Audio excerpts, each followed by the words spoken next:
Épître de Jacques, chapitre 2. Mes frères, que votre foi en notre glorieux Seigneur Jésus-Christ soit exempte de toute acception de personne. Supposez en effet qu'il entre dans votre assemblée un homme avec un anneau d'or et un habit magnifique, et qu'il y entre aussi un pauvre misérablement vêtu. Si, tournant vos regards vers celui qui porte l'habit magnifique, vous lui dites « Toi, assieds-toi ici à cette place d'honneur. » Et si vous dites au pauvre « Toi, tiens-toi là debout, ou bien assieds-toi au-dessous de mon marchepied. » Ne faites-vous pas en vous-même une distinction?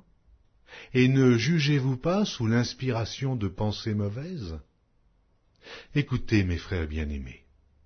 Dieu n'a-t-il pas choisi les pauvres aux yeux du monde pour qu'ils soient riches en la foi et héritiers du royaume qu'il a promis à ceux qui l'aiment? Et vous, vous avilissez le pauvre. Ne sont-ce pas les riches qui vous oppriment et qui vous traînent devant les tribunaux? Ne sont-ce pas eux qui outragent le beau nom que vous portez?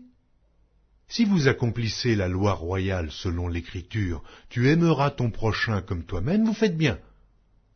Mais si vous faites exception de personne, vous commettez un péché, vous êtes condamnés par la loi comme des transgresseurs. Car quiconque observe toute la loi, mais pêche contre un seul commandement, devient coupable de tous. En effet, celui qui a dit « Tu ne commettras point d'adultère » a dit aussi « Tu ne tueras point ».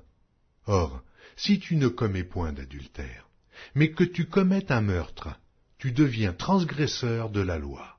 Parlez et agissez comme devant être jugés par une loi de liberté. Car le jugement est sans miséricorde pour qui n'a pas fait miséricorde. La miséricorde triomphe du jugement. Mon frère, que sert-il à quelqu'un de dire qu'il a la foi s'il n'a pas les œuvres? La foi peut-elle le sauver?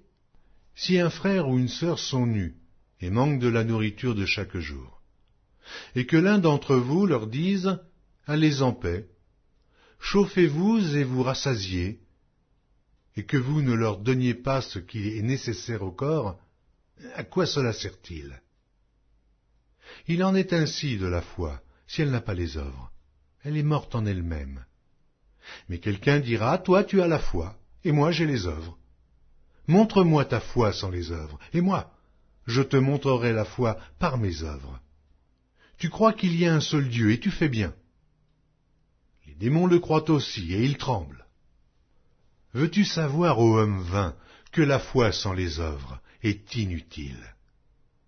Abraham, notre père, ne fut-il pas justifié par les œuvres lorsqu'il offrit son fils Isaac sur l'autel? Tu vois que la foi agissait avec ses œuvres, et que par les œuvres, la foi fut rendue parfaite. Ainsi s'accomplit ce que dit l'Écriture. Abraham crut à Dieu, et cela lui fut imputé à justice, et il fut appelé ami de Dieu. Vous voyez que l'homme est justifié par les œuvres, et non par la foi seulement.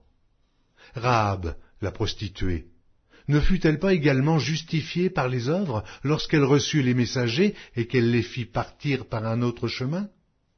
Comme le corps sans âme est mort, de même, la foi sans les œuvres est morte.